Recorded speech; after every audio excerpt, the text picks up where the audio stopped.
Welcome back and thanks for staying with us. The county government of Nyeri has issued a cholera outbreak alert following reported cases of the epidemic in the neighboring Kirinyaga County.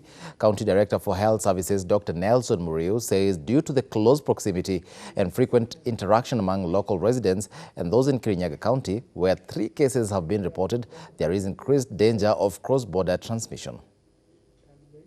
Cholera, which is spread by ingesting fecal matter, causes acute watery diarrhea and can kill within hours if not treated. Kenya has reported recent cholera cases from Embu, Garissa, Kajiado, Kisumu, Machakos, Makueni, Mandera, Mombasa, Nairobi, Narok, Turkana and Wajir counties.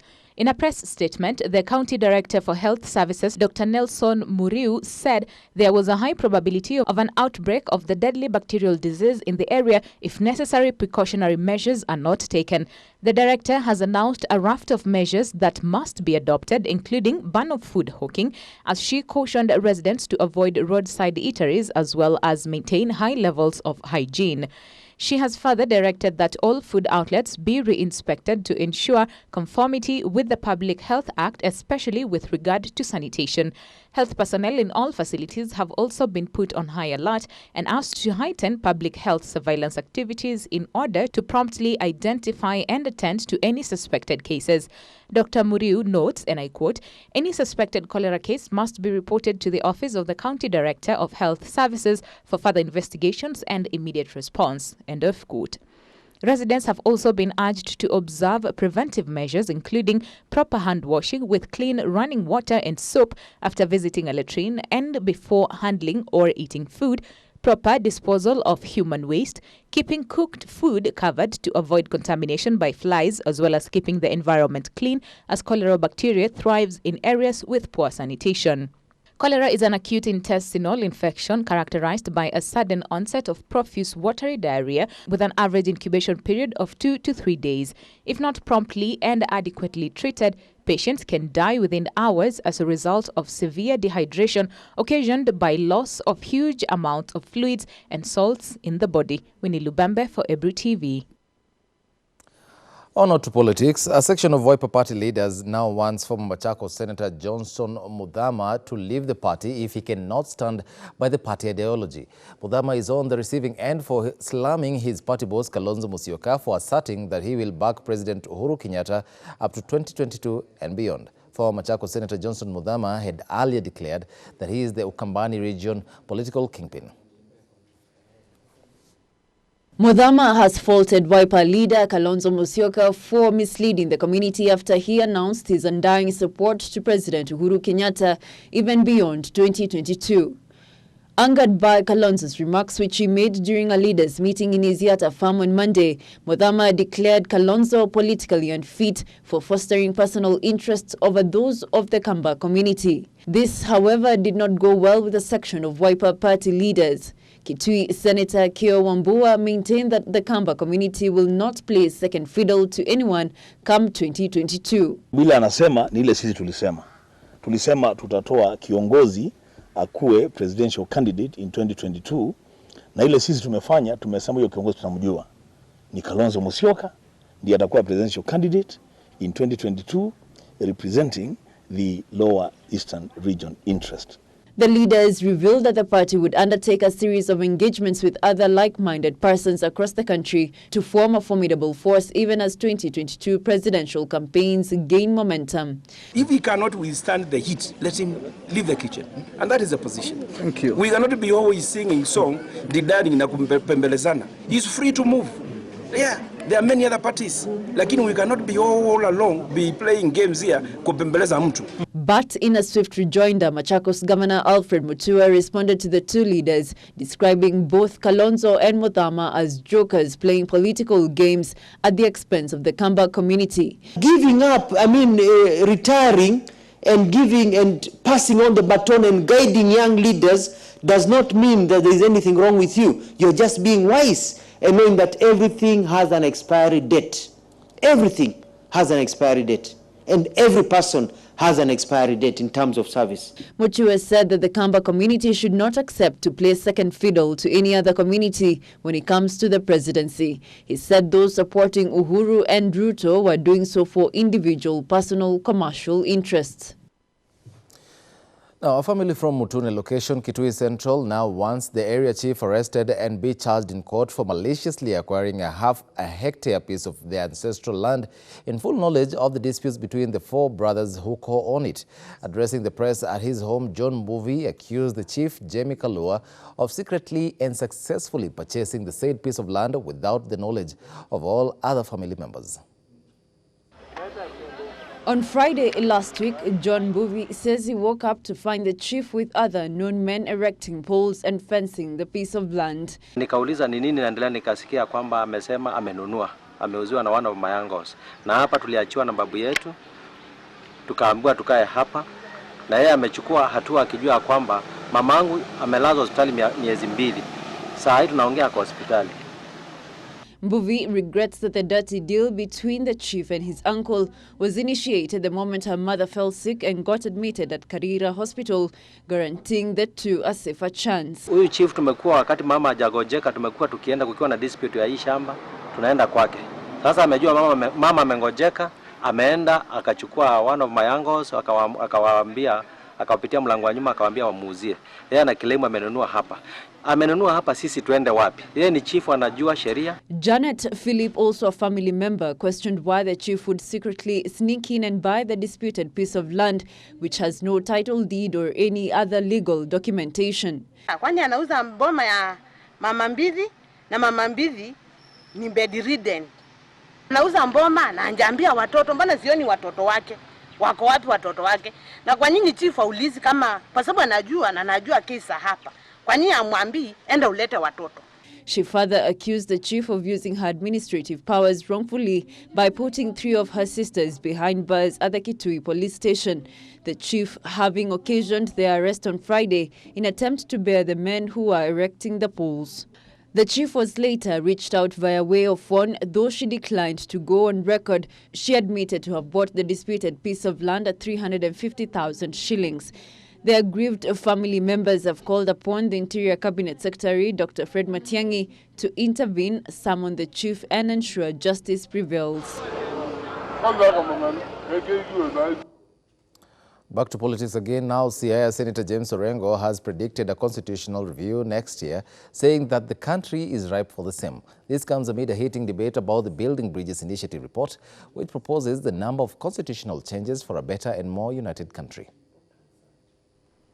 India has one of the homegrown constitutions, which was enacted in 1948.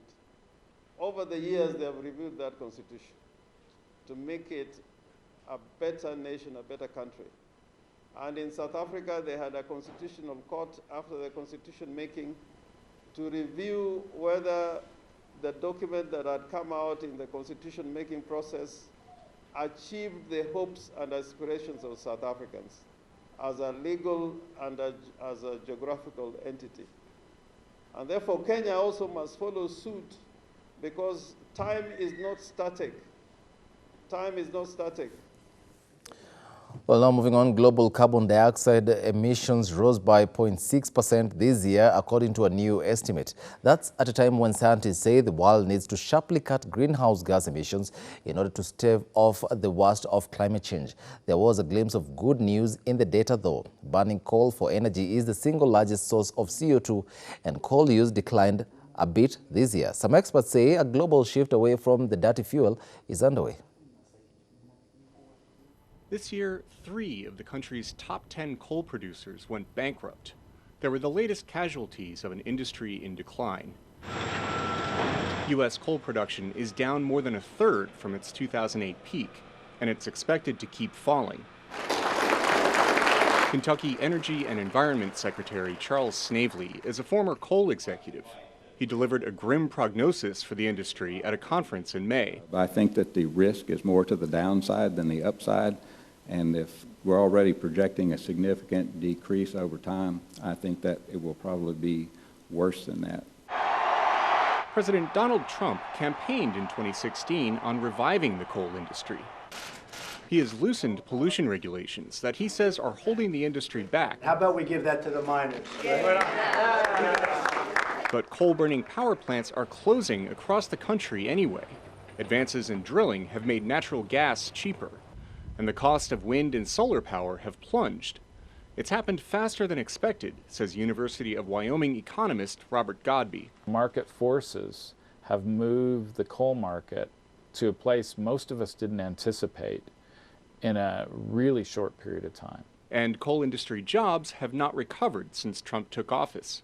The shifting market is one reason emissions from coal worldwide were down almost 1% this year, says Global Carbon Project Chair Rob Jackson at Stanford University. One thing we're seeing is a really rapid drop in coal use, both here in the United States and also in Europe. I mean, both places, coal use for this year alone is down about 10%, which is just really surprising. But coal use increased this year in India and in China, the world's largest coal consumer by far. That nearly canceled out the declines elsewhere. And both countries plan to build more coal plants. That raises concerns about future CO2 emissions. But those plants may not get much use. China especially has already built more plants than it uses, says Tim Buckley with the Institute for Energy Economics and Financial Analysis. Every coal-fired power plant is only being used every second day on average. So you are really just building idle new capacity that's surplus, redundant to the country's needs. But even as coal declines, greenhouse gas emissions from burning oil keep climbing, and natural gas use is soaring. That's bad news for the climate, Jackson says. I think the offsets, the decreases in coal in countries like the United States and Europe just aren't enough to stabilize global emissions and ultimately drive them down. To really tackle climate change, he says, the world has to get serious about cutting all fossil fuels. Steve Barragona, VOA News.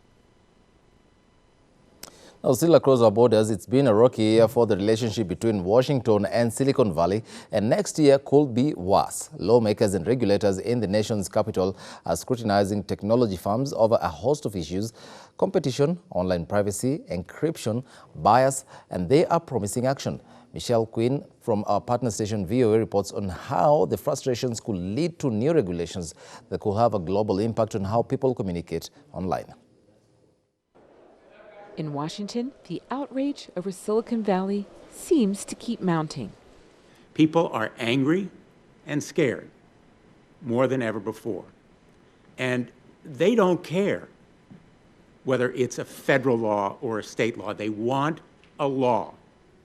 It's time to break up these big companies so they don't have so much power over everyone else. I've got a plan to protect consumers and competition. Big tech, as it is now called, is being criticized by both Democrats and Republicans. And in the coming year, the pressure will likely increase. It's fascinating when you think of the relationship between the nation's capital and the world's innovation capital. While it is not headed for divorce court, it is not the blossoming romance that it once was. Instead of romance, there are now threats of fines over things like violating users' privacy or stifling competition. New laws could give American users more control over their online data. They could also restrict companies' ability to sell user information worth billions of dollars to advertisers. Americans, not just Americans, people, internet users around the world are concerned about the privacy of their data, and I think we need to set some rules for that. Foreign users of American tech products could also see changes if lawmakers follow through on threats to break up large companies like Facebook, transforming its popular apps such as Instagram into a separate competitor. This is a global issue. These are global monopolies. I do think that people are looking to America to take a leadership role in reining in our own companies. DC is waking up to the massive impact that tech has on society, culture, the economy. And Silicon Valley is waking up to the societal impacts that it has. not only on our democracy, but on the economy, on jobs. And so there's this collision that's happening, and it's just being noticed more now. At the same time Washington scrutinizes Silicon Valley, there is growing concern over China's expanding role in advanced global communications and whether the authoritarian country can be entrusted with user data. If Huawei or any Chinese company is able to build the telecom infrastructure of another country, another city, other places in the world, you have to assume that baked into the Huawei technology is going to be the transfer of all the data back to Chinese supercomputers. Will Washington break up Facebook or impose tight regulations on user data? How will the global competition with China play out? The answers will likely shape daily communications for the estimated 5 billion people who will be online in 2020, the majority of the world. Michelle Quinn, VOA News, San Francisco. Well, it'll be interesting to see how government policies affect communication. Now, on that note, we cross over to the world of sports. Welcome to sports. Now, the national women volleyball team, Malkia Strikers, is among the 5 finalists who will be battling for the top prize during the Safaricom Sports Personality of the Year Sawyer Gala set for Mombasa County on January 24th next year. The African volleyball queens will battle for the bragging rights to be named the 2019 Team of the Year in the women category alongside Kenya Ports Authority basketball team and national women football team, the Harambee Starlets. Women Premier League champions Vihiga Queens and national women's sevens team Lionesses are also in contention for the award. Meanwhile, Kenya Lionesses once again showed why they are a force to reckon with as they qualified for Olympics for the second year in a row.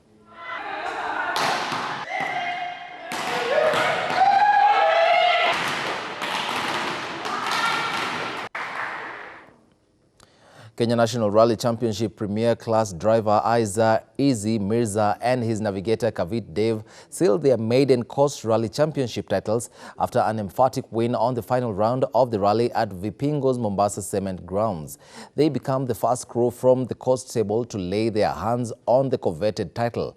Isa, who is also the stable's lead driver, had his championship campaign effectively sewn up when Paras Pandya exited the Mombasa Motor Club organized event with mechanical gremlins.